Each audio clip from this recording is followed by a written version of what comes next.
234 years ago today, 56 men met together, elected by their colonies, and made a decision that literally changed the world.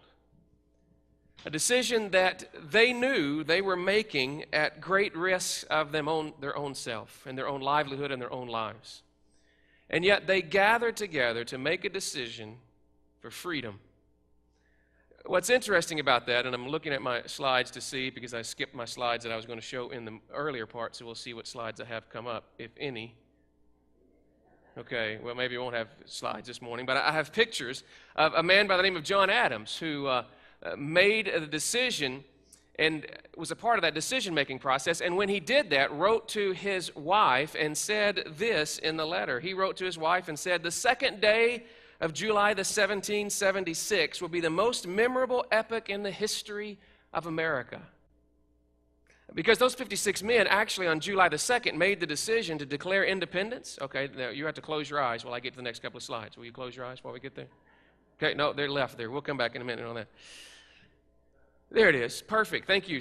My slide people do a great job in the back. The PowerPoint team that we have, I'm always confusing them because I told them one thing. Yeah, give them a round of applause. I told them I was going to do one thing, and then I changed it as I saw what was happening in here. But these guys met together, and they actually made the decision to declare independence on July the 2nd. And he writes to his wife that July the 2nd is going to be the day that's going to be the most memorable epoch in all American history. But they were politicians, and it took a couple more days to agree upon the wording exactly of what it was going to be. And so he writes, he says, "I am apt to believe that it will be celebrated by succeeding generations as the great anniversary festival. It ought to be commemorated as the day of deliverance by solemn acts of devotion to who? To God Almighty." From the very beginning, that's what he said. It ought to be celebrated. Now, he got the day right, because that's the day they actually made the decision, but it wasn't 2 days later until they agreed upon the actual final wording. But please understand that these men, when they started, did believe in God. And the only God they were really ultimately familiar with was the Judeo-Christian God. And so this is not the God of Islam. It is not the God of some Buddhist understanding. This is a Judeo-Christian God. He goes on in that same letter to write, and this is pretty interesting how close he got this.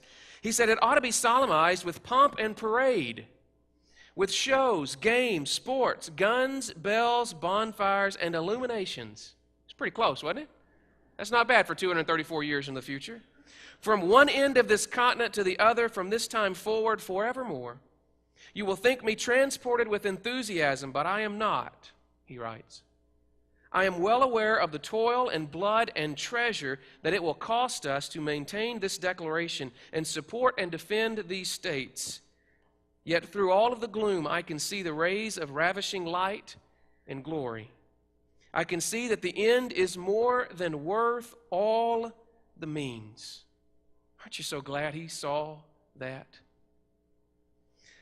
"And that posterity will triumph in the days of transaction, even though we," meaning them, "should rue it, which I trust in God we shall not." Selected letters from the Adams family, 1762 to 1784, Harvard University Press, page 142. And that decision 234 years ago to declare their independence and write this document changed literally the world. If you're a student of world history, you'll know that this time was a tremendous time in the history of all things. The French Revolution would not turn out so well, but other revolutions that started around the world as a part of this, because they wrote words like these: "When in the course of human events it becomes necessary for one people to dissolve the political bands which have connected them with another, and to assume among the powers of the earth a separate and equal station to which the laws of nature and of nature's what? God entitle them." Please understand, we are missing much today. Our founding fathers believed in the laws of nature. They set up a republic, not a democracy. The difference in a democracy is that we can get together and make whatever decisions we want to make and change all of the rules. We can declare anything to be right, anything to be wrong. But they did not believe that. The founders believed that there were natural laws that all of us must be in attune with, and our decisions are based upon those and upon the God of nature.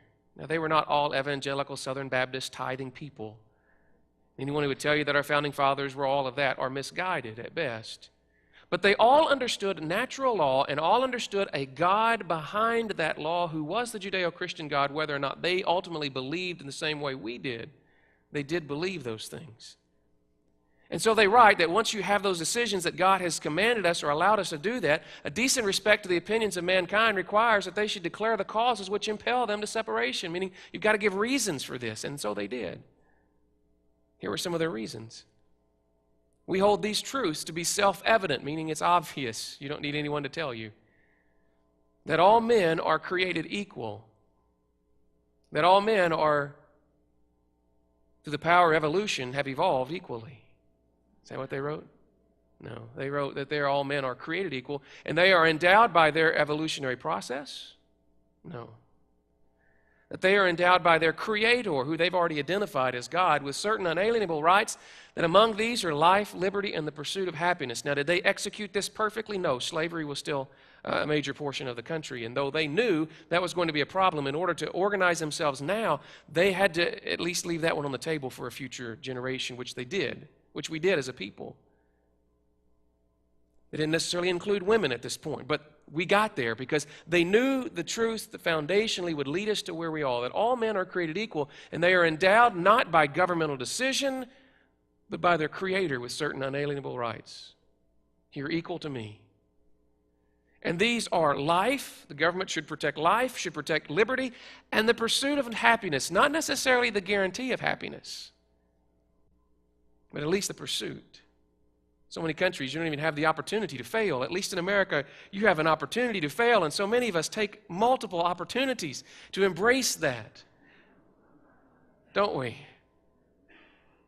But we've been given that chance. We got a chance. Our decisions, we can make good decisions and good things can happen. We can make bad decisions and bad things can happen. But at least we have the choice of those decisions. Life, liberty, and the pursuit of happiness. And that to secure these rights, governments are instituted among men, deriving their just powers from the consent of the governed. And that whenever any form of government becomes destructive to these ends, it is the right of the people to alter or to abolish it, and to institute new government, laying its foundation on such principles and organizing its powers in such form as to them shall seem most likely to affect their safety and their happiness. 234 years later. Now, they came to those decisions not just overnight, but there were a series of acts in the colonies that made them feel like this was the time to do that. The Proclamation Act of 1763, where the British said you can no longer go any further west than the Appalachian Mountains. That riled up the colonies. See, we don't like having people tell us how far we can go, do we? And then followed by the Sugar Act of 1764, where they began to tax all sugar that would come through the West Indies. Then the Currency Act, saying, well, you can't print your own currency, you have to use the British currency. Then the Stamp Act of 1765, where they add more taxes. And then the Quartering Act of 1765, where they said the soldiers, although we love you guys, they could come and live in your house and you have to feed them. I'm all for freedom and all for our soldiers, but that one a little bit unnerves me, huh? And then they had the Declaratory Act of 1766, where they reversed a few of those things. The colonists got so angry about them, but in that one they said, we still have the authority to do whatever we want to you as the colonies, which ultimately did not go very well. Then the Townsend Revenue Act, another tax in 1767 to add more taxes to everything. And then the Tea Act of 1773, which really irritated the Bostonians, didn't it? And then finally, in 1774, a series of acts called the Intolerable Acts led those men over a series of months, not overnight, but over a series of months, to make the decision to declare their independence because they believed in freedom. What's interesting is that today you can go and see those documents. How many of you have been in this room? Anybody been in this room? Powerful room. I've not been there. I can't wait to go. But I am able to experience that through archives.gov on the internet, and I can see these 3 charters of freedom.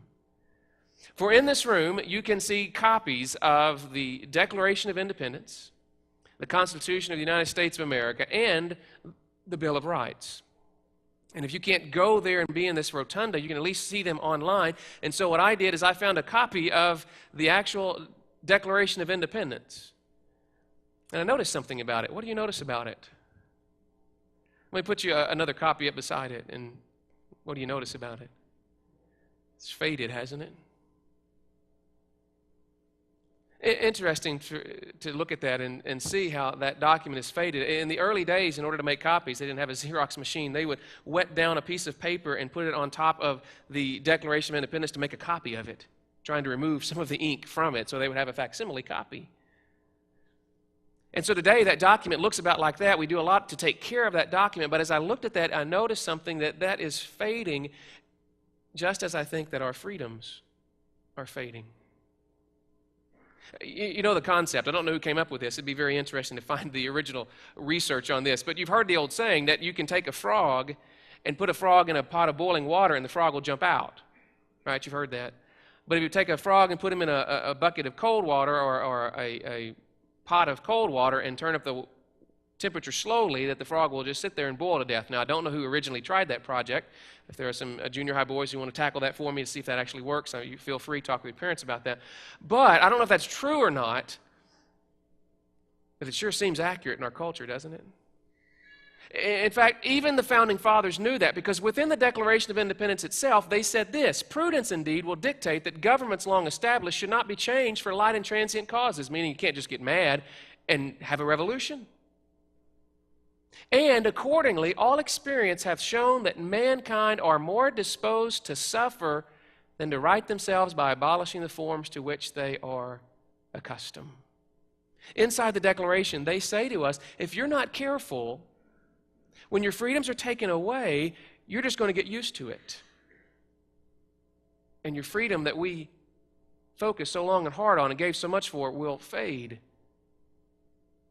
But when a long train of abuses and usurpations, pursuing invariably the same object, evinces a design to reduce them under absolute despotism, it is their right, it is their duty to throw off such government and to provide new guards for their future security.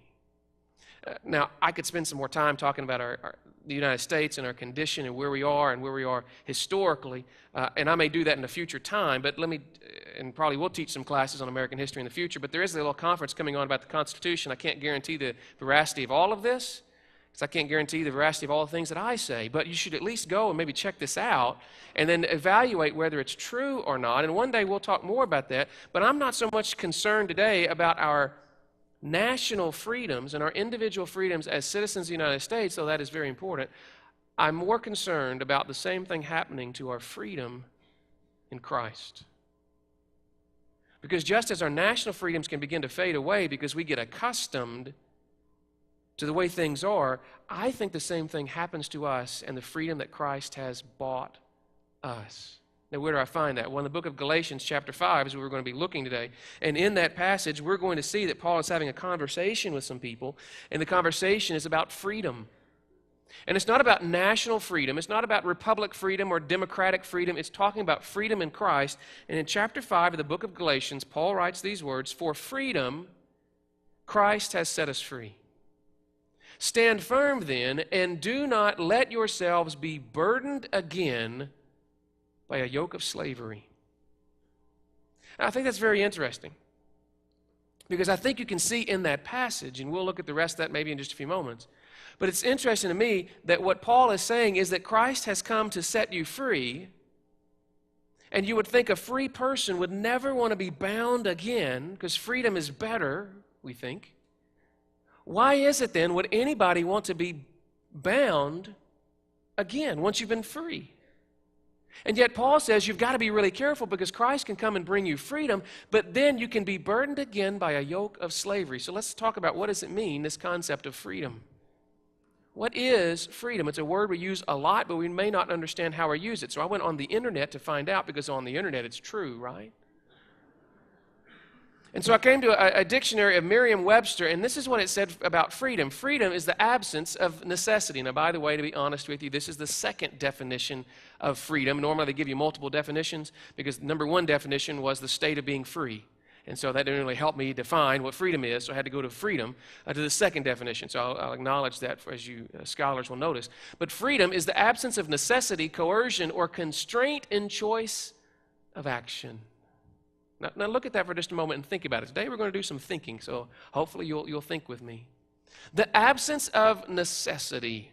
It's very interesting. After we came off vacation for a couple of weeks, 10 days, which is an extremely long vacation for the Franks family. We normally take 2 or 3 days at a time because my wife can't stand me in longer doses than that. But we were able to survive 10 days together. And ever since that time, every day that if my boys get up earlier than I do, which is rare, but on those days they will say, "Daddy, are you going to work today?"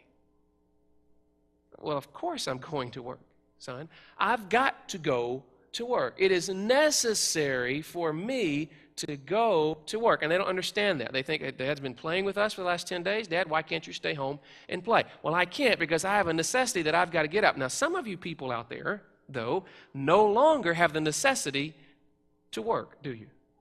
Yeah, and the amen? Get an amen there. Some guy. In fact, most of those guys are not even here because this is way too early for them to be up because they don't have to get up, right? They roll over in the bed, look outside, and say, "No, I don't need to work today. I'm going to roll back over. I'm going to stay home." Well, you may have that freedom. I don't have that freedom. You have not granted me that freedom. You expect me, I think, let me make sure though, I think that you expect me to come to work and do work because you are paying me, right? Don't you? I don't see very many heads shaking. I'll have to come back and talk later about that with the personnel committee. Maybe I don't have to be here. Let me see. But I think that I've got to be here. I don't have that freedom not to. When you don't have a necessity, I have a necessity to work. You may or may not have a necessity to work, and if you don't, then you are free from work. Now, that's the American dream, right? That's our American goal, to keep from working, right? That's our whole goal. That's why we work, so we don't have to work. It's an interesting concept. It may not be the biblical concept of things, but it's at least a concept. So that's what it means, the absence of necessity. It also means coercion. Coercion means to make you do something, oftentimes by enticement, but oftentimes by the big stick, right? And so we're going to force you or make you to do something, so we're going to coerce you. And if you are coerced into doing something, you don't have a choice about it, you don't have any freedom, you're forced to. One is that it's necessary, the other is that you're forced to, or constraint in choice of action, meaning that there is a limit. You can't choose anything. I mean, even Baskin-Robbins has only 31 flavors, right?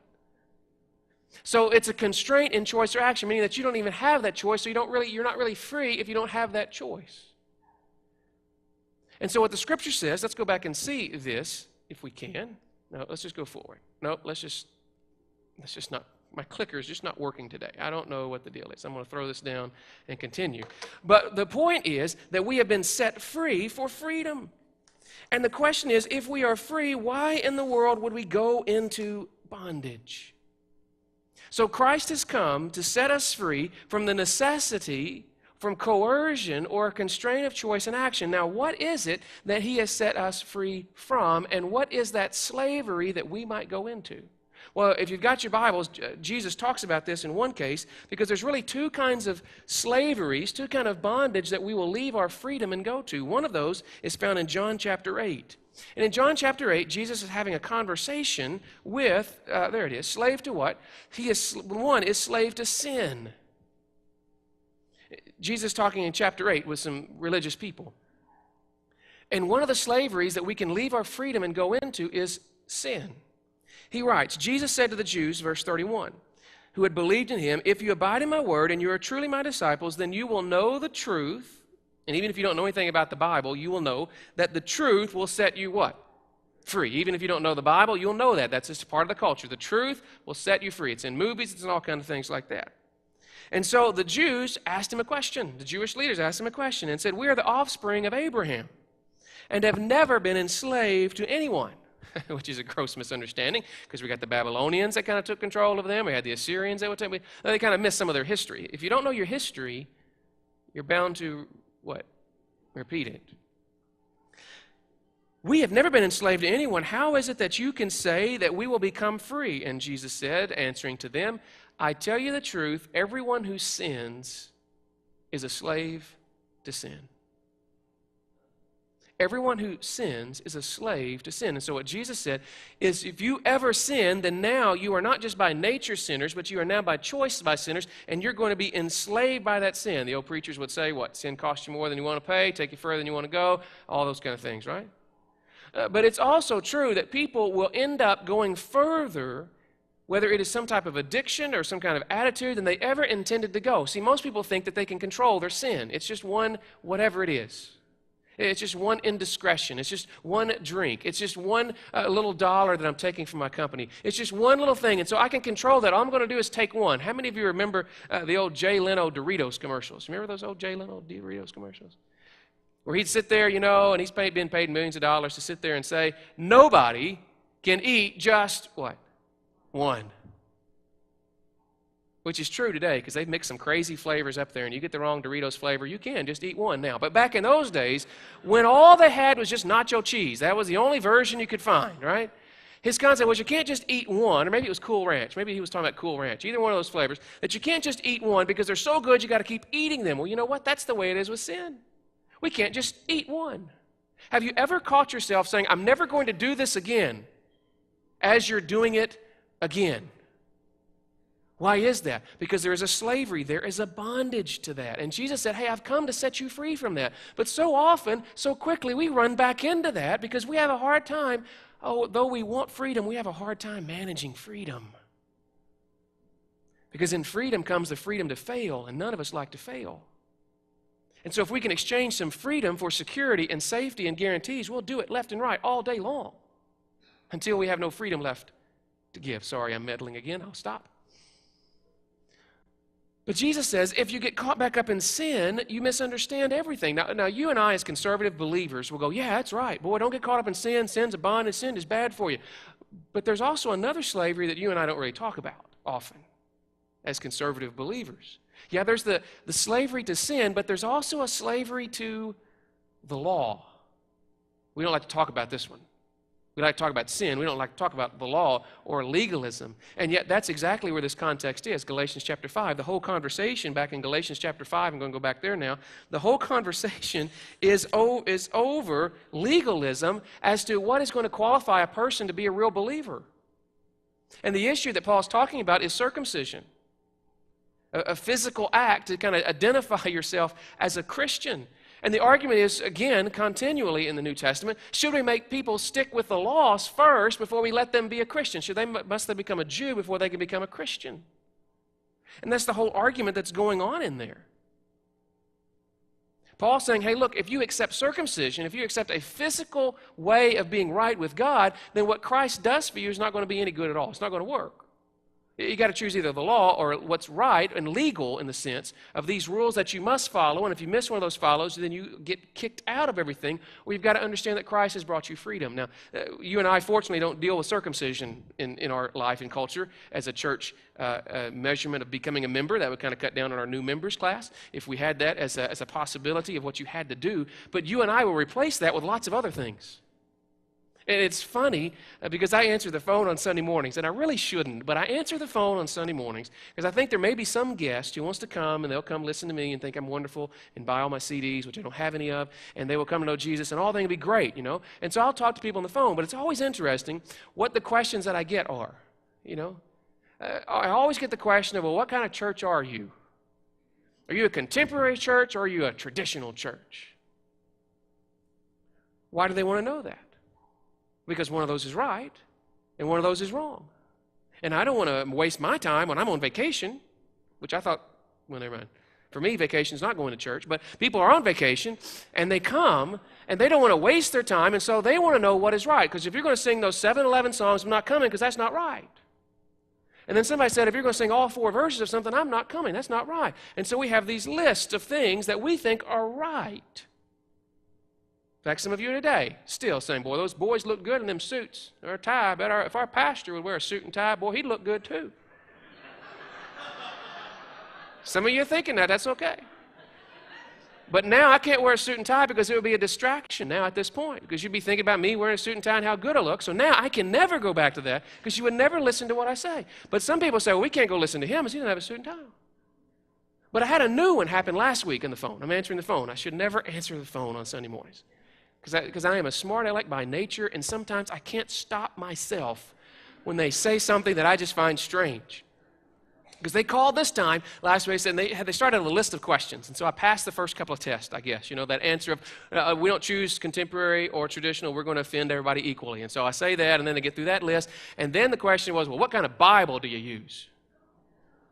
That was the question. And fortunately, the Lord allowed me to keep my mouth shut on that one because I was about to say, well, it's a brown one. A little tiny, I can hardly read the words in it, but I'm trying to be cool and hip, so I got this little cute little brown Bible, a little Celtic cross on it, that kind of thing. I didn't say that. I should have. No, I shouldn't have said that. But they were asking, because if I didn't use the right kind of Bible, they weren't going to come, right? Isn't it funny how we set up those litmus tests? And say, well, if you don't dress this right way, if you don't come to the right, if it's not 11 o'clock service, you got a 10:30 service, no, we can't come to that. God wants us to worship at 11 o'clock on Sunday mornings. And what we do is we reduce all of this Christianity to a moralistic deism where there's no need for God. We have a set of rules, and if you follow the rules, then you're going to be okay. You don't need a personal relationship with God. All you got to do is do the right things, and it doesn't matter whether you have that or not. And Jesus comes and says, that's bondage. That's bondage. You've been given freedom by Christ. You have a relationship with God. That it's not going to matter all those things that are important. Yes, they're important, but you've got to understand that the law was designed to drive us to the point that we cannot meet it. That's why God gave it to us, to show us that we're never going to be good enough. And yeah, I might be good enough further down my list than where you are, but still, when it all comes down to it, you and I will never be good enough. And so Jesus says, Paul says as well, why would you want to be caught up in that? I've came to set you free from sin, yes, but I'm also came to set you free from the law so that it's not about what you're doing, but it's who you are in me. Now, what do we do with that, though? Remember, freedom is the absence of a necessity, coercion or constraint in choice of action. That's what Jesus came to set us free from. He set us free from having to do all of these ritualistic laws. But you know what's amazing about the human race is that the fastest growing religion in all of the world, which is Islam, has a whole listing and a whole system of things you're supposed to do. You got to bow down 5 times a day and do this. You got to make a pilgrimage over there. You've got to give alms. And people flock to that. In fact, Islam is growing so much faster than we are. The world is changing. Do you realize, this is free, do you realize that the largest English-speaking nation in the next 20 years is going to be China? Do you recognize that GM just sold more cars in China than they sold in the United States of America? The world is changing. But people, although they want freedom, love the bondage, the slavery to rules and regulations. But freedom that Christ came is the absence of necessity, the coercion, the constraint. You know what? You cannot go to church on a Sunday and you can still be saved. Now, it's not good for you, okay? It's not good for you. But you can do that and your salvation is not lost. You can actually be a member of a church and not tithe.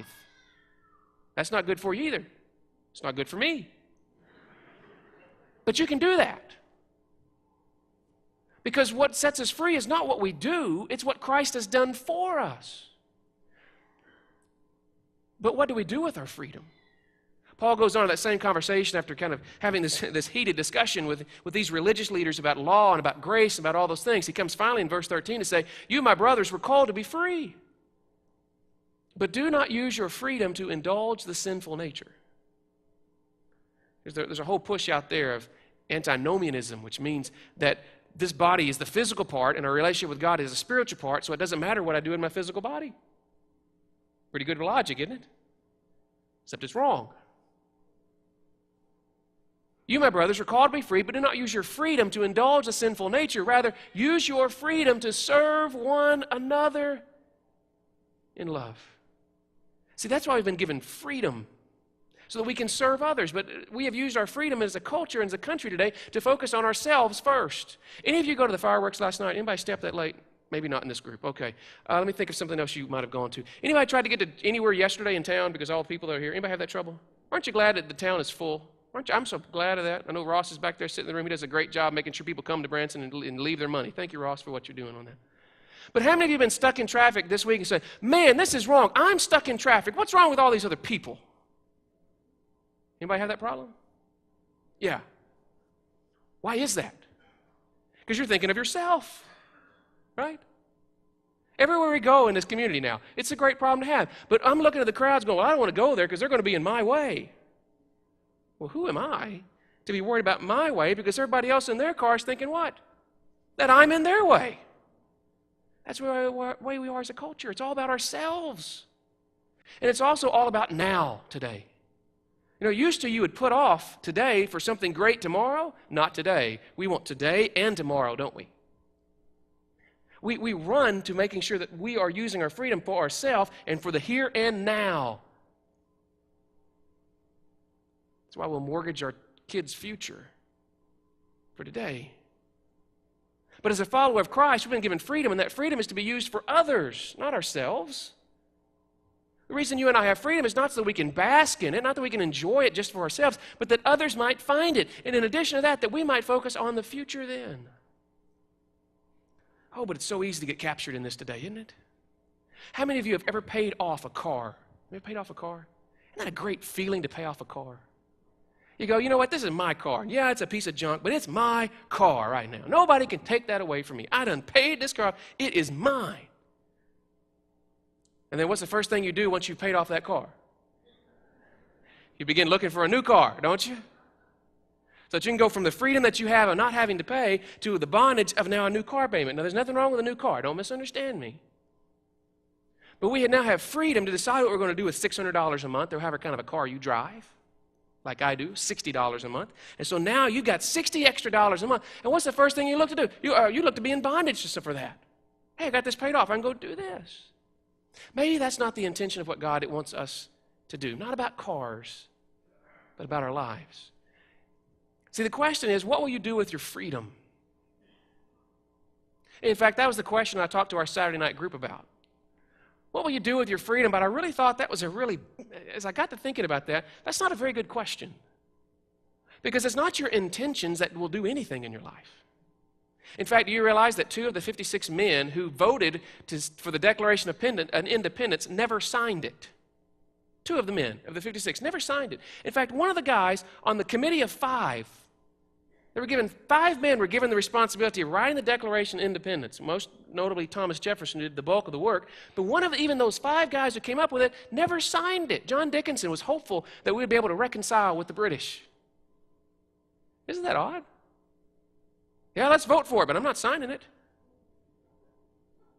That sounds pretty American, doesn't it?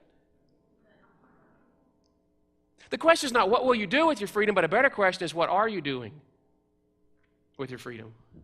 Because what you are doing is actually what you will do. So let me ask you on this great patriotic day, and it is a great patriotic day, and I'm glad to live in Branson and got some guests in town, and they were talking about fireworks. And I'm like, yeah, you can see fireworks there and there and there and there and there. This is a patriotic place. We love America. That's great. We do, and that's wonderful. I'm glad we live here. There's a lot of good to America. Still a lot of good to America. But if we continue to use our freedoms for self and for now, we will forfeit the opportunity for other people to follow us with freedom. And so it's okay to enjoy it, and there's a lot of great about what we do. It's still the greatest nation, still the place everybody wants to come to. But that will cease and desist if we continue as individuals of our nation and as individuals in our churches if all we can think about is now and ourselves. See, what freedom really gives you the opportunity is to make choices. And the choice that Christ came, the choice that he made, was that he might use his freedom for us. And just like those men made a choice that they were hopeful for what they would endeavor to have as founding fathers, their hope also was that what they were doing was not just for them, but it was for those of us who would come later. And 234 years later, we still enjoy it. And Christ, some 2,000 years ago or so, we are still enjoying what he has done for us, but what will we do with our freedom? Self and now? Or others and then?